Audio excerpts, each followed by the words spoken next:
ായിരിക്കുന്ന രുക്മാംഗത മഹാരാജാവ് സന്ധ്യാവലിയാകുന്ന പ്രിയതമയോടും ധർമാംഗതനാകുന്ന പുത്രനോടും കൂടെ യഥാസുഖം പ്രജാപരിപാലനം ചെയ്ത് വർത്തിക്കുന്ന കാലത്തിങ്കൽ മന്ദരപർവ്വതത്തിൻ്റെ താഴ്വരയിങ്കൽ നിന്ന് മോഹിനിയെ പാണിഗ്രഹണം ചെയ്ത് സന്തോഷത്തോടുകൂടും വണ്ണം രാജ്യഭരണം ചെയ്ത് വർത്തിക്കുന്ന കാലത്തിൽ അനവധി ഏകാദശി വ്രതം അനുഷ്ഠിച്ചതിൻ്റെ ശേഷം പിന്നത്തെ ഏകാദശി സമാരംഭിച്ച സമയത്തിങ്കൽ മോഹിനി ചതുർവിധങ്ങളായിരിക്കുന്ന ഭോജ്യരസങ്ങൾ പാകം ചെയ്ത് മഹാരാജാവ് രുക്മാംഗതൻ്റെ പൂജാഭവനത്തെ പ്രാപിച്ച് വിഭവങ്ങൾ നിരത്തിവെച്ച് രുക്മാംഗതനോട് ഇവണ്ണം പറഞ്ഞ സമയത്തിങ്കൽ രുക്മാംഗത മഹാരാജാവിൻ്റെ അവസ്ഥയാകട്ടെ.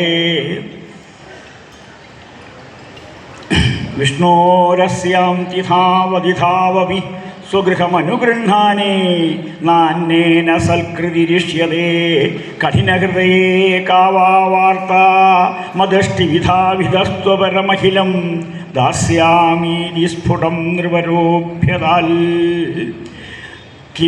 കിമിഹ ബഹുനാ. വളരെ പറഞ്ഞിട്ട് എന്താ കാര്യം? ആണല്ലോ, ഇപ്പം കുറേ നേരം പറഞ്ഞിട്ട് വല്ല കാര്യം ഉണ്ടായിരുന്നു.